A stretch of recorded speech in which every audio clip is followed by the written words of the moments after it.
बिस्मिल्लाहिर्रहमानिर्रहीम। अस्सलाम वालेकुम डियर स्टूडेंट्स, मैं हूं आपका बायोलॉजी इंस्ट्रक्टर उबैदुर्रहमान बेग। बच्चों, 11th बायो में हम चैप्टर 2 पढ़ रहे हैं विच इज बायोलॉजिकल मॉलिक्यूल्स। आज जो हमारा टॉपिक है इससे रिलेटेड कई एसएलओज हैं जिन्हें हम एक ही जगह कवर करेंगे। एसएलओज को देखते हैं। पहला एसएलओ हमें कह रहा है कि हम कार्बोहाइड्रेट्स को डिफाइन करें और साथ ही साथ उन्हें क्लासिफाई कर दें। टॉपिक मेन क्या है? कार्बोहाइड्रेट्स। सेकंड एसएलओ इसी से रिलेटेड है जो आपको कह रहा है कि जो कार्बोहाइड्रेट की एक टाइप है मोनोसेक्राइड, इसकी प्रॉपर्टीज को और इसके रोल को कंपेयर और कंट्रास्ट करें, ठीक है, और इनके फार्मूलाज लिखें। अब मोनोसेक्राइड्स जो है ये भी कार्बोहाइड्रेट की टाइप है, तो दोनों एसएलओ लिंक कर गए। आज जो हम टॉपिक कवर करेंगे वो इन दो एसएलओ से रिलेटेड होगा, लेकिन इस टॉपिक में और भी एसएलओ हैं जो लिंक करते हैं। थर्ड में आपके पास आइसोमरिज्म की बात कर रहे हैं, आइसोमर्स और स्टीरियो आइसोमर्स किसके? ग्लूकोज के। ग्लूकोज क्या है? कार्बोहाइड्रेट। तो देखो एसएलओ लिंक है। आगे चलते हैं। आगे आपके पास जैसे मोनोसेक्राइड्स हैं इसी तरह डाइसेक्राइड्स हैं। कह रहा है कि आप डाइसेक्राइड की भी प्रॉपर्टीज और रोल्स को डिस्टिंग्विश करें, इनमें फर्क करें। और आगे आपसे कह रहा है कि इन डाइसेक्राइड्स में बनने वाले ग्लाइकोसिडिक बॉन्ड को भी बताएं। और लास्ट में हमारे पास पॉलीसेक्राइड्स हैं, इनके बारे में भी इनकी प्रॉपर्टीज और रोल्स का पूछ रहा है। और साथ उसने कुछ इंपॉर्टेंट पॉलीसेक्राइड्स जो हैं उन्हें मेंशन भी कर दिया है, स्टार्च, ग्लाइकोजन, सेलुलोज और काइटिन। अब ये आपके पास 6 एसएलओज हैं जो सभी लिंक करते हैं कार्बोहाइड्रेट्स के साथ। हमने किताब में क्या किया है कि इन तमाम एसएलओज को मिला के एक ही टॉपिक में डिस्कस किया है, और वो जो नॉलेज टॉपिक है हमारी बुक का, उसका सिंपल नाम हमने रख दिया है कार्बोहाइड्रेट्स। ये तमाम एसएलओ इसी नॉलेज में, इसी टॉपिक में कवर होंगे। लेकिन आज हम अपने लेक्चर में जो 2 इंपॉर्टेंट एसएलओ कवर करेंगे वो ये है जिन्हें मैंने यहां ब्लू कलर दिया है, ठीक है। स्टार्ट करते हैं कार्बोहाइड्रेट से। इंपॉर्टेंट है ना सिर्फ आपके फर्स्ट ईयर एग्जाम के लिए, बल्कि यहां एमडी कैट के लिहाज से भी बड़ी वेटेज है, ठीक है। और जैसा कि मैं आप लोगों को बता चुका हूं कि हमारे पास जो एक असेसमेंट फ्रेमवर्क आया है उसमें एसएलओस को 2 तरह से तकसीम किया गया, समेटिव और फॉर्मेटिव एसएलओस। ये क्या चीजें हैं, जहां जहां इनकी जरूरत पड़ेगी मैं आपको साथ साथ बताऊंगा भी।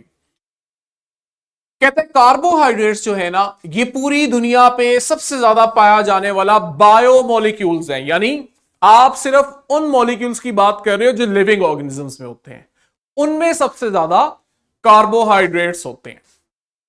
क्या इनकी अहमियत है? इनका सेंट्रल रोल जो है, एक तो ये न्यूट्रिएंट है, ग़िज़ा है हमारी, फूड है। दूसरा आप देखते हो ये लिविंग ऑर्गेनिजम्स के लिए एनर्जी का सोर्स भी है। मेन ये 2 सिग्निफिकेंस हैं जो इन्हें बड़ा इंपॉर्टेंट बनाती हैं। बेसिकली अगर हम इनकी एलिमेंटल लेवल पे, एलिमेंट्स लेवल पे कंपोजिशन देखें तो 3 चीजें जो बार बार रिपीट हो रही हैं, कार्बन, हाइड्रोजन, ऑक्सीजन। ये जो चीज इनके मिलने से बन रही है वो कार्बोहाइड्रेट है। और इसका जो फार्मूला है, जनरल फार्मूला, वो हमने रखा है CxH2OY। अब यहां बड़ी इसकी सिग्निफिकेंस है कि हमने X और Y 2 अलग सिंबल्स क्यों यूज किए, सीधा सीधा एक ही सिंबल क्यों ना कर लेते? इसका क्यों फर्क आ रहा है यह हम आगे पढ़ेंगे। कहते हैं यहां पे जो X है ना, यह आपके पास होल नंबर है। होल नंबर से मुराद है फ्रैक्शन नहीं है, 1 2 3 4 5 6 और कार्बोहाइड्रेट्स में ना जो कम से कम X नंबर हो सकता है वो 3 है। 3 से कम वाला कार्बोहाइड्रेट नहीं होगा। क्या तीन चीजें? तीन में हम कार्बन की बात कर रहे हैं। देखो एक्स जो है वो आपने कार्बन के लिए शो किया है, कार्बन एटम्स की तादाद के लिए। तो एक कार्बोहाइड्रेट में कम से कम 3 कार्बन का होना जरूरी है, और 3 से ज्यादा अगर करते जाओ तो कितने होने चाहिए? कहते हैं वो हजारों में जा सकते हैं, बढ़ाते जाओ बढ़ाते जाओ, लेकिन शर्त है 3 से कम नहीं होने चाहिए। अच्छा, इसकी भी बड़ी लॉजिक है। पहले तो हम इसे अंडरस्टैंड करेंगे अभी कि वाई 3, दो क्यों नहीं।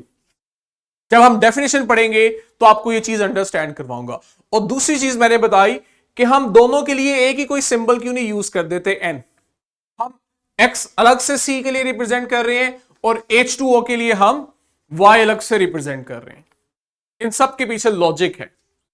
और वाई जो है कहते हैं ये आपके पास वही सेम नंबर हो सकता है जो एक्स था। लेट्स से अगर एक्स 3 है तो वाई भी 3 हो सकता है, या फिर आप देखोगे ये कोई डिफरेंट होल नंबर हो सकता है। ये वजह है कि y हमारे पास डिफरेंट हो सकता है, इसलिए हमने H2O के बाद अलग से सिंबल यूज किया y का। ये क्यों अलग हो सकता है हम देखेंगे। अब अगर आप इन कंपाउंड्स को फॉर्मूला के लिहाज से देखो तो आपको मालूम होगा कि इनमें असल में सेंट्रल कार्बन है और इसके साथ हाइड्रोजन ऑक्सीजन अटैच है। कहते हैं ये जो आपके पास कार्बन का स्केलेटन है ना, यहां जो कार्बन के साथ हाइड्रोजन और ऑक्सीजन है ना, इनकी वही रेशो होती है जो कि इनमें जो इनकी पानी में होती है। और पानी में इनकी रेशो क्या होती है? 2 अगर हाइड्रोजन के एटम है तो ऑक्सीजन का 1 एटम होता है। ये आपके पास इनकी एलिमेंटल रेशो है पानी के अंदर। कहता है एग्जैक्ट यही रेशो आपको इनकी कार्बोहाइड्रेट्स पे भी मिलती है। ठीक हो गया। चूंकि इनमें एग्जैक्ट वही हाइड्रोजन ऑक्सीजन की रेशो मौजूद है, इसलिए हम कार्बोहाइड्रेट्स को हाइड्रेटेड कार्बन्स भी बोलते हैं, पानी वाले कार्बन्स जिनके साथ पानी है। क्यों? क्योंकि वो रेशो सेम है। चलो जी, अब हम डिफाइन करने जा रहे हैं। डेफिनेशन जरा इंपॉर्टेंट है, इसी में आप लोगों को अंडरस्टैंड करवाऊंगा कि क्यों कम से कम 3 कार्बन का होना जरूरी है। कहता आपके पास केमिकली अगर हम देखें तो कार्बोहाइड्रेट्स क्या हैं? पॉलीहाइड्रोक्सी एल्डिहाइड्स या पॉलीहाइड्रोक्सी कीटोन्स हैं। ये इनका बेसिक स्ट्रक्चर है। या फिर कह रहा है उनके डेरिवेटिव भी हो सकते हैं। डेरिवेटिव से मुराद है इनमें कोई और एक्स्ट्रा फंक्शनल ग्रुप लग गए। असल में ये चीजें लाजमी होंगी, या वो पॉलीहाइड्रोक्सी एल्डिहाइड होगा या वो पॉलीहाइड्रोक्सी कीटोन होगा, ये तो लाजमी है। साथ में हम देखेंगे कुछ और फंक्शनल ग्रुप भी अटैच हो जाते हैं। उस केस में हम कहते हैं कि ये इनका डेरिवेटिव बने, ये कंप्लेक्स कंपाउंड बने। अब ये जो आपके पास पॉलीहाइड्रोक्सी एल्डिहाइड या पॉलीहाइड्रोक्सी कीटोन्स हैं, जब आप इनकी हाइड्रोलिसिस करते हो, इनकी यील्ड करते हो, तो ये अपने ही जैसे कंपाउंड देते हैं। They yield these substances. These substances उसका इशारा पॉलीहाइड्रोक्सी एल्डिहाइड और पॉलीहाइड्रोक्सी कीटोन की तरफ है। अब मैं इसको और आपके लिए आसान कर दूं, लार्ज पॉलीहाइड्रोक्सी एल्डिहाइड्स और large polyhydroxy ketones which yield small polyhydroxyaldehyde or small polyhydroxy ketones upon hydrolysis। ये पॉइंट पिक किया। फर्क सिर्फ क्या आया? साइज में। पहले भी वो पॉलीहाइड्रोक्सीएल्डिहाइड या पॉलीहाइड्रोक्सी कीटोन था, और ब्रेकडाउन के बाद भी वो पॉलीहाइड्रोक्सीएल्डिहाइड या पॉलीहाइड्रोक्सी कीटोन रहा। फर्क सिर्फ उसके साइज में आ गया। अब जरा हम इन लफ्जों पे गौर करते हैं। पॉलीहाइड्रोक्सी, पॉलीहाइड्रोक्सी का मतलब है कि कार्बोहाइड्रेट कोई ऐसा कंपाउंड है जिसमें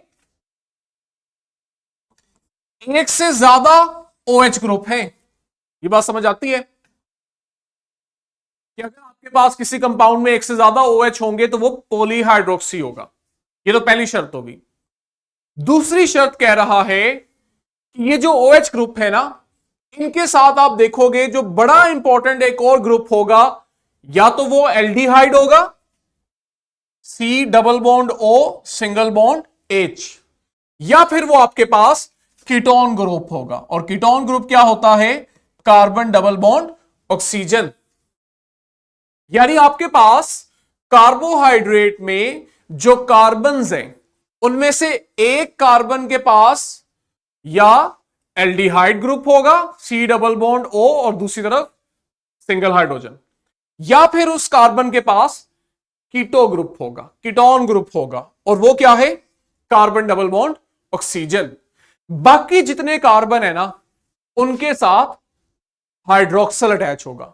आई भाई यहां तक बात समझ आई है कि ये ऐसे कंपाउंड्स हैं जिनमें एक लाजमी या तो एल्डिहाइड ग्रुप होगा या कीटोन ग्रुप होगा, बाकी जितने कार्बन हैं उनके साथ एक से ज्यादा, ओवरऑल एक से ज्यादा OH ग्रुप होंगे। ये बात क्लियर हुई है? जब आपने शर्त रख दी है कि इसमें हाइड्रोक्सल एक से ज्यादा होंगे, तो आइमा आपने मुझे बताना है अगर हमारे पास 2 कार्बन वाला कार्बोहाइड्रेट होता, ड्रॉ करें, अगर हमारे पास 2 कार्बन वाला कार्बोहाइड्रेट होता, ये लो कार्बन 1 कार्बन 2, तो क्या हमारी शर्तें पूरी उतरती?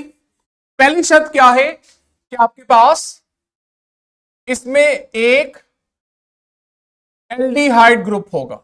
हम थोड़ा बड़ा कर लेते हैं, बाद में रेस कर लेंगे। ये 2 कार्बन हैं जी हमारे पास, एक की शर्त है कि एक कार्बन के साथ एल्डिहाइड ग्रुप है, वो हमने लगा दिया है, और दूसरे कार्बन के साथ हम कहते हैं ले जी यहां पे एक हाइड्रोक्सल ग्रुप है, चूंकि कार्बन 4 बॉन्ड बनाता है तो हमने उसकी वैलेंसी भी पूरी कर दी। आइमा जरा देख के बताओ, ये जो 2 कार्बन वाला कंपाउंड बना है जिसमें एल्डिहाइड ग्रुप भी है और हाइड्रोक्सल ग्रुप भी है, क्या ये डेफिनेशन के अकॉर्डिंग पॉलीहाइड्रोक्सी की शर्त को पूरा कर रहे हैं? उस कंडीशन पे पूरा उतर रहे हैं?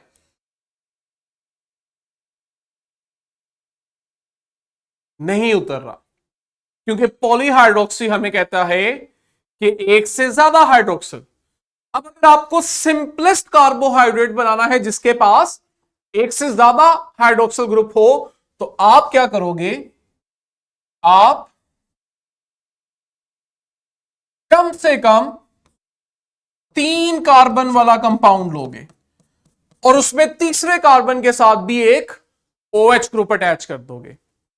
ये जो अब आपके पास कंपाउंड बने ना, ये कार्बोहाइड्रेट की डेफिनेशन पे पूरा उतर रहा है। इसके पास एक से ज्यादा हाइड्रोक्सल ग्रुप भी है और इसके पास एल्डिहाइड ग्रुप भी है। यही चीज आ जाओ कीटो में।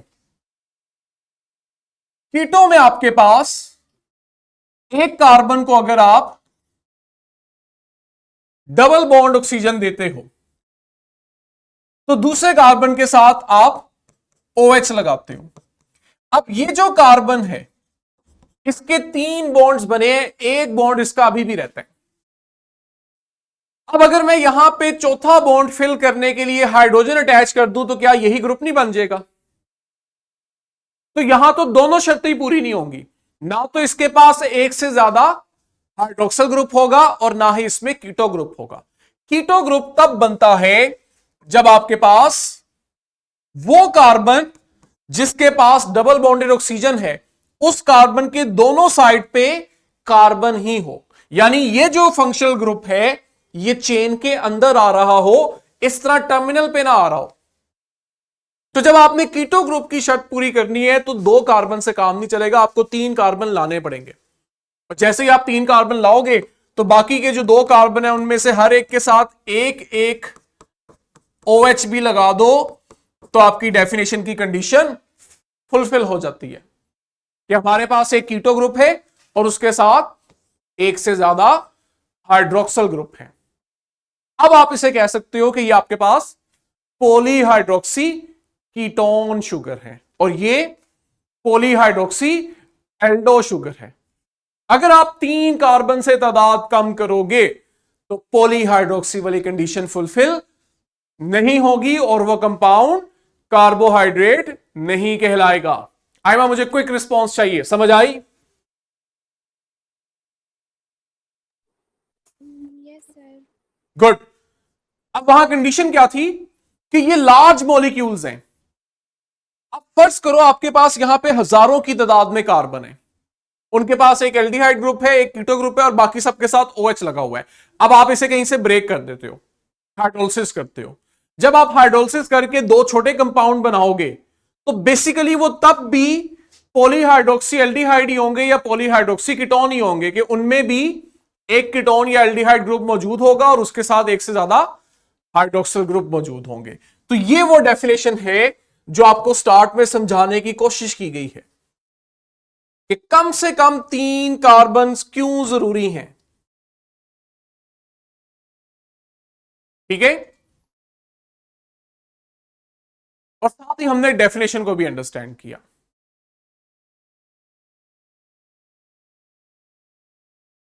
कार्बोहाइड्रेट्स जो है कहते हैं ये शुगर्स भी हैं और शुगर्स के पॉलीमर्स भी हैं। शुगर से मतलब है ये सिंपल शुगर, जैसे आपके पास ग्लूकोज है, फ्रुक्टोज है, ये भी कार्बोहाइड्रेट है। और अगर ये मिलके कोई पॉलीमर बनाएंगे तो वो जो पॉलीमर होगा ये भी कार्बोहाइड्रेट ही कहलाएगा।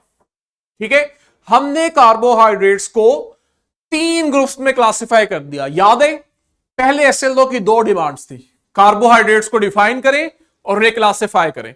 हम डिफाइन कर चुके हैं, अब सेकंड डिमांड हम फुलफिल करने जा रहे हैं, उन्हें क्लासिफाई करना। पहली कैटेगरी जो सिंपलेस्ट कार्बोहाइड्रेट्स है ये आपके पास मोनोसेक्राइड्स हैं।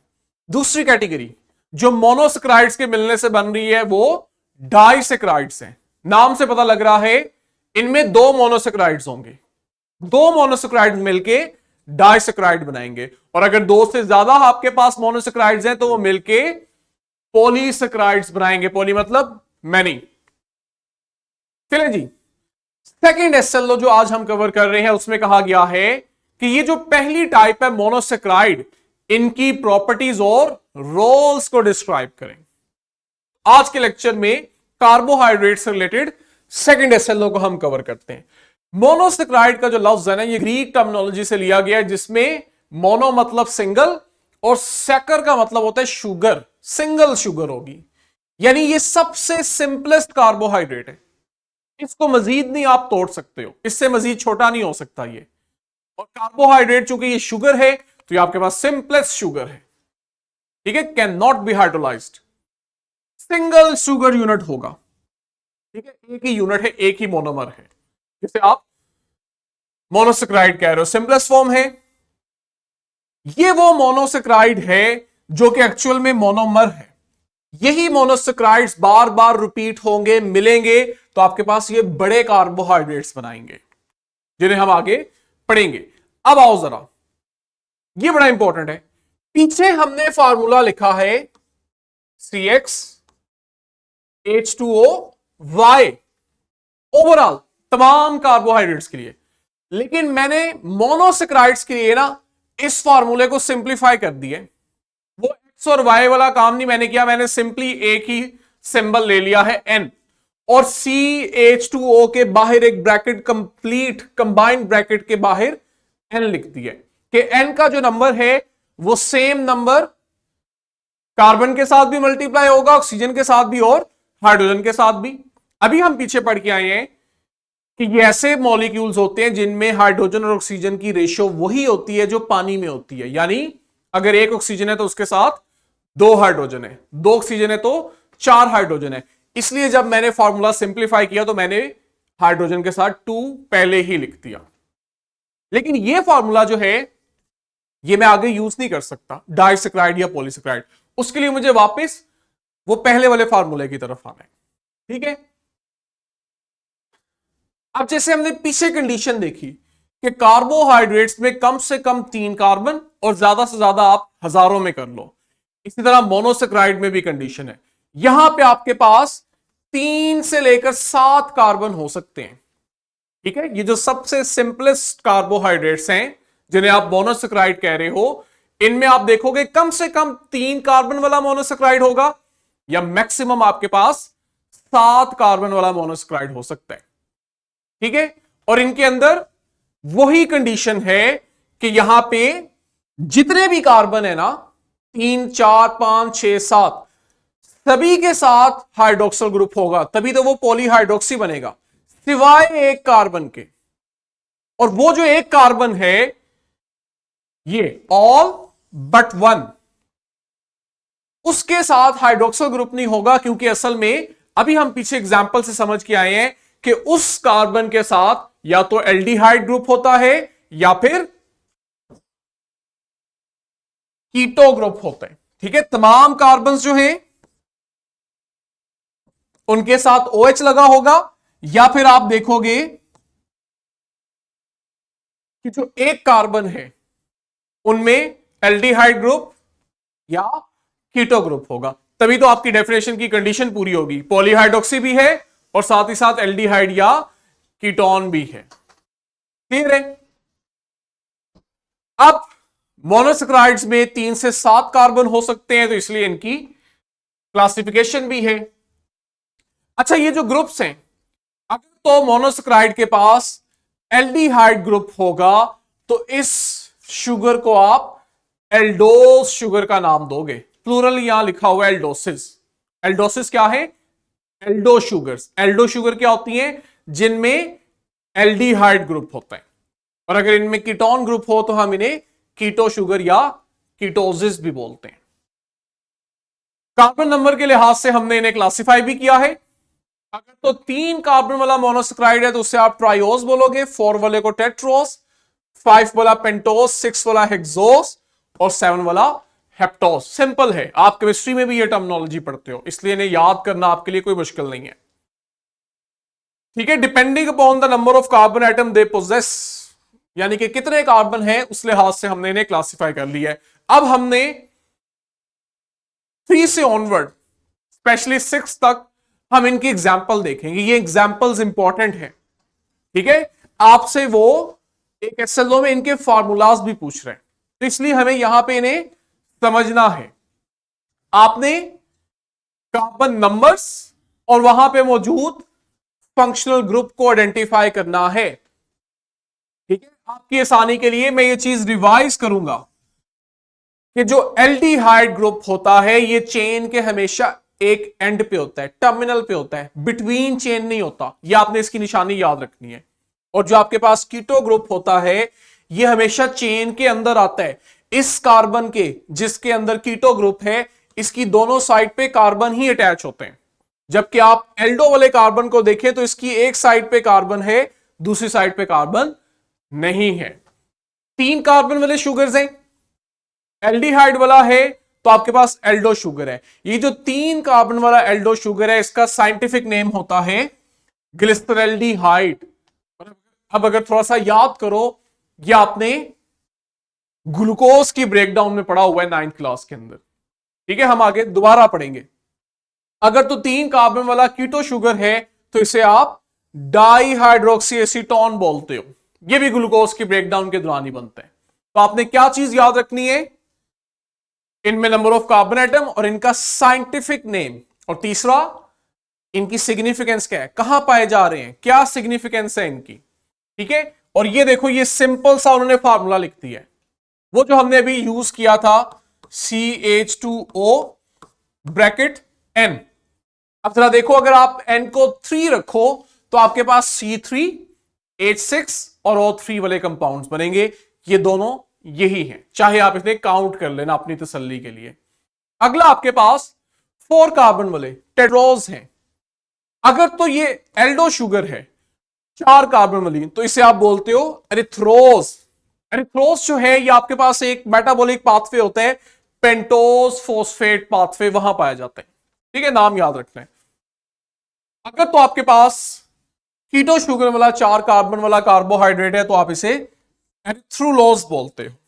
ठीक है, ये बैक्टीरिया में जनरली हमें देखने को मिलता है, फंजाई में भी है, प्लांट में भी है, लेकिन ज्यादा स्पेसिफिकली हम इसे बैक्टीरिया के लिए मेंशन करते हैं। और यहां पे बहुत सारे मेटाबॉलिक प्रोसेसेस के दौरान ये बन रहा होता है। Next very important, 5 carbon pentose sugars. ये जो 5 कार्बन पेंटोज शुगर्स हैं, अगर तो ये एल्डो शुगर है तो आप इसे राइबोस बोलते हो। याद है, हम जब DNA RNA पढ़ते हैं वहां इसका जिक्र करते हैं। और अगर आपके पास ये 5 कार्बन वाली कीटो शुगर है तो आप इसे रिबुलोस बोलते हो। रिबुलोस फोटोसिंथेसिस में होता है, अगर याद करो केल्विन साइकिल के अंदर रिबुलोस 1,6 बिस फॉस्फेट, जहां से केल्विन साइकिल स्टार्ट होती है और आपके पास शुगर बन रही होती है ग्लिसरल्डिहाइड 3 फॉस्फेट, ये वो वाला रिबुलोस है। तो रिबुलोस असल में क्या है? 5 कार्बन कीटो शुगर है। अगला बड़ा इंपॉर्टेंट 6 कार्बन हेक्सोस शुगर्स। अगर तो ये एल्डिहाइड वाले हैं तो आप इसे स्पेसिफिकली नाम दे रहे हो ग्लूकोज का। अब समझ आई कि ग्लूकोज आपके पास 6 कार्बन कार्बोहाइड्रेट है जिसमें आपके पास एल्डिहाइड शुगर है और हर कार्बन के साथ OH है, सिवाय एक कार्बन के जिसके साथ एल्डो शुगर में एल्डिहाइड ग्रुप लगा हुआ है। दूसरी तरफ अगर हम देखें तो आपके पास 6 कार्बन कीटो शुगर है, इसमें भी क्या है? हर कार्बन के साथ OH है सिवाय एक कार्बन के जहां कीटो ग्रुप है। और ऐसे 6 कार्बन कीटो शुगर को हम फ्रुक्टोज बोलते हैं। ग्लूकोज और फ्रुक्टोज दोनों जो है ये हमारे सेल्स के एनर्जी सोर्स हैं। तो अब आपको काफी चीजें क्लियर हो रही होंगी। आपने इनकी नंबरिंग भी याद रखनी है कि आप जहां पे आपके पास ये एल्डो या कीटो शुगर करीब प्रीन होता है हम वहां से नंबरिंग देते हैं। एल्डो के केस में तो आसान है ना, चेन के टर्मिनल पे है तो हमारे लिए वहां से नंबरिंग देना इजी हो जाता है। कीटो में आपने स्पेसिफिकली याद रखना है, यहां आप दोनों एंड से नंबरिंग दे सकते हो, लेकिन हम उस एंड से नंबरिंग देंगे जहां से ये कीटो कार्बन हमारे पास करीब तरीन हो। तो यहां से अगर आप देखो तो आपके पास असल में सेकंड कार्बन जो है वहां कीटोन ग्रुप है। ठीक है, हेप्टोसिस जो है वो बड़े रेयर है इसलिए उन्हें हम ज्यादा डिस्कस भी नहीं करते। अब यहां पे बड़ी इंपॉर्टेंट बात बता रहे हैं, कहते हैं ये जब आपके पास 5 कार्बन से ऑनवर्ड 6 और 7 कार्बन वाले शुगर्स आते हैं ना, इन्हें जब आप सॉल्यूशन में रखते हो तो ये वहां स्ट्रेट चेन में नहीं रहते बल्कि रिंग फॉर्म में आ जाते हैं। ये देखो, ये आपके पास स्ट्रेट चेन स्ट्रक्चर है। कहता है अगर आप इन्हें सॉल्यूशन में रख दोगे तो आप देखोगे ये अपनी स्ट्रेट चेन में नहीं रहेंगे, ये एक रिंग फॉर्म में आ जाते हैं, वहां इनका स्ट्रक्चर ज्यादा स्टेबल होता है। ठीक है, और ये फीचर आपको मिलता है 5, 6 और 7 कार्बन वाले मोनोसैकराइड्स में। अगर तो जो रिंग बना है इसके 5 कॉर्नर हो, ये बड़ी इंपॉर्टेंट बात है, मैं कार्बन्स की तादाद नहीं बता रहा, कार्बन 6 भी हो सकते हैं, 7 भी हो सकते हैं, 5 भी हो सकते हैं। मैं कह रहा हूं जो रिंग बना है ना, इसमें अगर जो कॉर्नर्स हैं वो 5 है तो आप इस रिंग को कहते हो फ्यूरेनोज। ठीक है, और अगर आपके पास जो रिंग बना है इसमें 6 कॉर्नर हो, कार्बन एटम नहीं 6 कॉर्नर, तो आप इस रिंग को कहते हो पायरेनोज। ये आपके बोर्ड में बड़ा इंपॉर्टेंट पूछा जाने वाला एमसीक्यूज है कि 5 कॉर्नर वाले रिंग को क्या नाम देते हैं और 6 कॉर्नर वाले रिंग को हम क्या नाम देते हैं, फ्यूरेनोज और पायरेनोज। अब अंडरस्टैंडिंग के लिए कि ये स्ट्रक्चर कैसे बनते हैं वो भी हम आज डिस्कस करेंगे, क्योंकि हमने सिर्फ क्रैम नहीं करना, रट्टा नहीं लगाना। ये चीजें रट्टा लगा के अगर अभी पास भी कर जाओगे तो एमडी गैड में आप पीछे रह जाओगे। जब आपको समझ आ जाएगी कि ये स्ट्रक्चर बन कैसे रहा है, मसला दूर हो जाएगा। हमारे लिए फिर रट्टा लगाना बड़ा आसान हो जाएगा। चीज याद रखनी है, रट्टा लगाना पड़ेगा, लेकिन समझ के हम लगाएंगे। कहता है अब इनमें अगर आप सबसे पहले पायरेनोज को देखो कि ये रिंग स्ट्रक्चर कैसे बन रहा है। पायरेनोज कौन सा है? जिसके 6 कॉर्नर्स हैं। ठीक है, हमारे पास जो ब्लड शुगर है इसे हम ग्लूकोज कहते हैं, या यूं कह लो कि ग्लूकोज को ब्लड शुगर भी कहते हैं क्योंकि ये आपके ब्लड में होती है। ये जो शुगर है जब आप इसे सॉल्यूशन में रखते हो तो ये पायरेनोज बनाती है, स्ट्रेट चेन में नहीं रहती। और आपको पता है कि हमारी बॉडी है, ब्लड है या हमारा सेल है, उसमें वाटर है, और इस वाटर में अगर ग्लूकोज आ गई है तो ये सॉल्यूशन बन गया। और इस सॉल्यूशन में आप देखोगे अब ये ग्लूकोज 6 कार्बन की स्ट्रेट चेन नहीं बनाएगी बल्कि रिंग बना देगी। ये रिंग कैसे बनता है? इसमें आप देखते हो कि हमारे पास रीअरेंजमेंट होती है, तब जाके वो स्ट्रेट चेन रिंग में कन्वर्ट होती है। कैसे हो रही है, यहां मैं अभी ब्रेक लगाऊंगा, हमारे लेक्चर का टाइम हो गया है, इंपॉर्टेंट है, एंड मेन जगह पे मैं आके स्टॉप कर रहा हूं ताकि कल जब हम इसको स्टार्ट करें तो हमारे लिए कोई मुश्किल ना हो। ये देखो, ये वो चीज है, आपको ये स्ट्रक्चर पढ़ाया जाता है, ये स्ट्रक्चर बना कैसे है यहां से हमने ये अंडरस्टैंड करना है, ठीक है। और इसी तरह हमने आगे फ्यूरानोस को भी अंडरस्टैंड करना है, किस तरह वो स्ट्रेट चेन 5 कॉर्नर रिंग बना रही है। इनकी एफएससी और एमडी कैट दोनों में बहुत ज्यादा सिग्निफिकेंस है। आज लेक्चर को हम यहीं स्टॉप करेंगे। आपने इसे किताब से पढ़ना है, वीडियो से समझना है, और लिंक में डिस्क्रिप्शन में जाके इसके साथ अटैच क्वेश्चन बैंक और वर्कशीट अटेंड करनी है ताकि आपके कंसेप्ट जो हैं वो अच्छे से क्लियर हो जाए। कल इंशाल्लाह हम यहीं से कंटिन्यू करेंगे, तब तक के लिए बच्चों अल्लाह हाफिज।